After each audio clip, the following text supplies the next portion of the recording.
আমরা আলোচনা করতে করতে এখন বয়স হয়ে গেছে, বক্তা আসা মানে লাল বাতি জ্বলে উঠছে।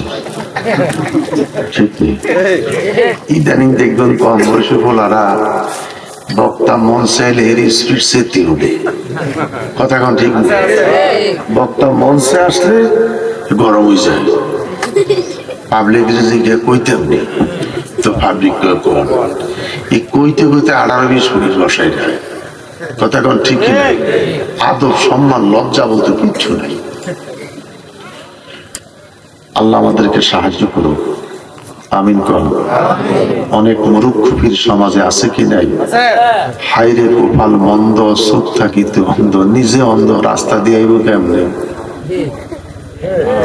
কথা কন না, নিজে অন্ধ, সে রাস্তা দেখাইব কেমনে? কন্ত রাস্তা দেখাইতে হলে কি থাকতে হইব? চোখ থাকতে হইব। আল্লাহ পাক শরীয়ত পন্থী, এশকে রাসূল পন্থী, মিলাদ ও কিয়াম নূর গায়ে ভাজন নজর পন্থী, সুন্নি পীর ও মাশায়েখ আমার বাবা মুরাদ চৌধুরীর মতন আমাদের সকলকে এই তরিকতের আঞ্জাম দেওয়ার আল্লাহ তৌফিক দান করুন। সর্বশেষ মাইনুদ্দিন চিশতি ওনার পীর ও মুর্শিদের সাথে মদিনা পাকে গেলেন। হুজুর পিছের দিকে তাকায়, কয় বাবা তোমার পায়ে তো স্যান্ডেল নাই। তো স্যান্ডেলটা দেখে বগুলের নিচে, কিসের নিচে? কথা কন না, বগুলের নিচে। বলতেছে রে বাবা, মদিনার মরুভূমি, রোদে বালিয়ে গরম, পাথরও গরম, তোর পায়ে ফসকা ফুটে যাবে। পইরা নিয়ে হাঁটতেছে, একদম রওজার কাছে গেলেন, আবার পিছে তাকায় দেখে এখনো স্যান্ডেল বগুলের নিচে। তো বলতেছে মাইনুদ্দিন আমার কথা শুনলি না বাবা, পাওটা জুইলা যাইব, ফুসকা ফুটে যাবো, তুই পরে কষ্ট পাইবি। দুইটা চোখের পানি ছাইরা দিয়া দয়াল, দয়াল রে মদিনার পাথরে আমার কি জ্বালাইব? আমি যে মুর্শিদের প্রেমের আগুনে আগেই জ্বলিয়া রয়েছি, আমি মুর্শিদের প্রেমের আগুনে আগেই জ্বলিয়া রয়েছি। মুর্শিদের প্রেমের আগুনে না জ্বলতে পারলে কিছুই পাওয়া যাবে না। কথা বলেন ঠিক না?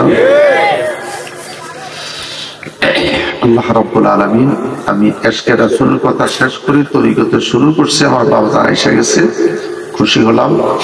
আর আমার আওয়াজে আর কাশিও বুঝতে পারতেছেন আমি যে শারীরিকভাবে অসুস্থ। মায়ের দোয়ায় হয়তো আমি এতটুকু বলতে পারছি।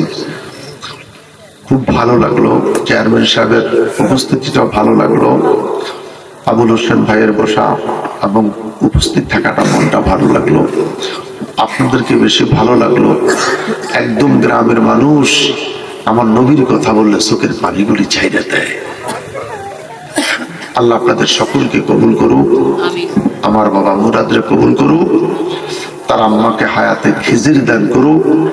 তারও বাবা নাই, আমারও বাবা নাই, আমাদের যাদের আব্বা নাই আম্মা নাই, আমাদের আব্বা আব্বার কবর গুলাকে আল্লাহ পাক রিয়াজুল জান্নাহ হিসাবে কবুল করুক। এই বলেই আমি আমার আলোচনা এখানে সমাপ্তি করলাম।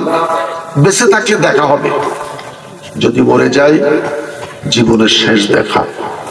আমি অপারেশনের রোগী, আমার বাড়িতে প্রতি বছর আমার বাবা মুরাদের দাওয়াত থাকে। এই বছর দেশের পরিস্থিতির জন্য আমি আমার প্রোগ্রামটা দিনের বেলায় সাজাইছি। আগামী 22 তারিখ মুফতি আল্লামা গিয়াসউদ্দিন আত-তাহিরি আর আমাদের সাবেক শিক্ষা প্রতিমন্ত্রী এহসানুল হক মিলন, সকাল 12টা থেকে আসর পর্যন্ত আমার মাহফিল। আল্লাহ যেন কবুল করে। আসসালামু আলাইকুম ওয়া রাহমাতুল্লাহি ওয়া বারাকাতুহু।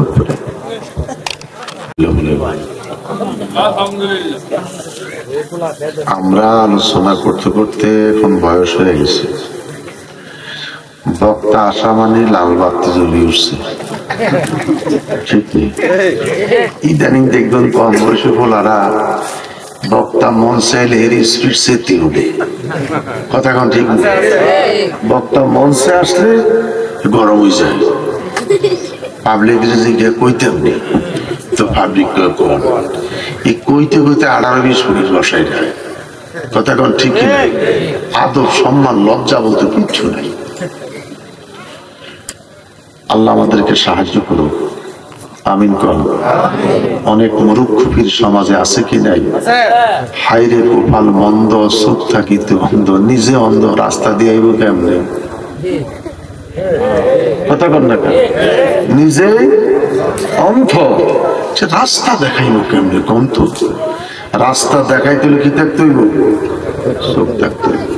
আল্লাহ পাক শরীয়তপন্থী, এশকে রাসূলপন্থী, মিলাদ ও কিয়াম নূর গায়ে ভাজন নজরপন্থী, সুন্নি পীর ও মাশায়েখ, আমার বাবা মুরাদ চৌধুরীর মতন আমাদের সকলকে এ তরিকতের আঞ্জাম দেওয়ার আল্লাহ তৌফিক দান করুন।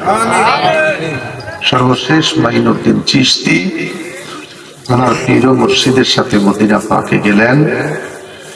হুজুর পিছের দিকে তাকায়, কয় বাবা তোমার পায়ে তো স্যান্ডেল নেই। তো স্যান্ডেলটা দেখে বগুলের নিচে। কিসের নিচে? কথা কর না, বগুলের নিচে।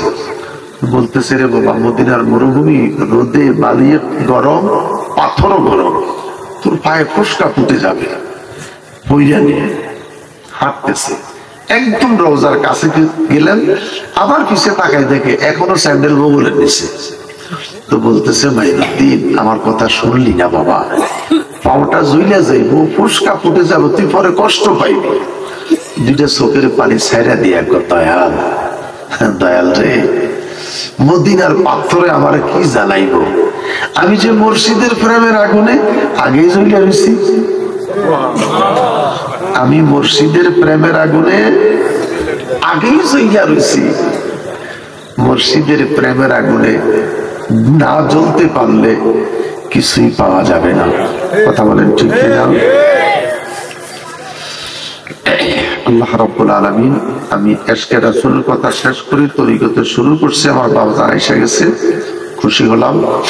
আর আমার আওয়াজে আর কাশিও বুঝতে পারতেছেন আমি যে শারীরিকভাবে অসুস্থ। মায়ের দোয়ায় হয়তো আমি এতটুকু বলতে পারছি। খুব ভালো লাগলো, চেয়ারম্যান সাহেবের উপস্থিতিটাও ভালো লাগলো, আবুল হোসেন ভাইয়ের বসা এবং উপস্থিত থাকাটা মনটা ভালো লাগলো। আপনাদেরকে বেশি ভালো লাগলো। একদম গ্রামের মানুষ আমার নবীর কথা বললে চোখের পানিগুলি ছাইড়া দেয়।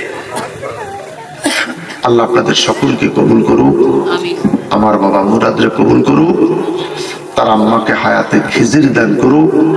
তারও বাবা নাই, আমারও বাবা নাই, আমাদের যাদের আব্বা নাই আম্মা নাই, আমাদের আব্বা আম্মার কবর গুলাকে আল্লাহ পাক রিয়াজুল জান্নাহ হিসাবে কবুল করুক। এই বলেই আমি আমার আলোচনা এখানে সমাপ্তি করলাম। বেঁচে থাকলে দেখা হবে, যদি মরে যাই জীবনের শেষ দেখা। আমি অপারেশনের রোগী। আমার বাড়িতে প্রতি বছর আমার বাবা মুরাদের দাওয়াত থাকে। এই বছর দেশের পরিস্থিতির জন্য আমি আমার প্রোগ্রামটা দিনের বেলায় সাজাইছি। আগামী 22 তারিখ মুফতি আল্লামা গিয়াসউদ্দিন তাহিরি আর আমাদের সাবেক শিক্ষা প্রতিমন্ত্রী এহসানুল হক মিলন, সকাল 12টা থেকে আসর পর্যন্ত আমার মাহফিল। আল্লাহ যেন কবুল করে। আসসালামু আলাইকুম ওয়া রাহমাতুল্লাহি ওয়া বারাকাতুহু।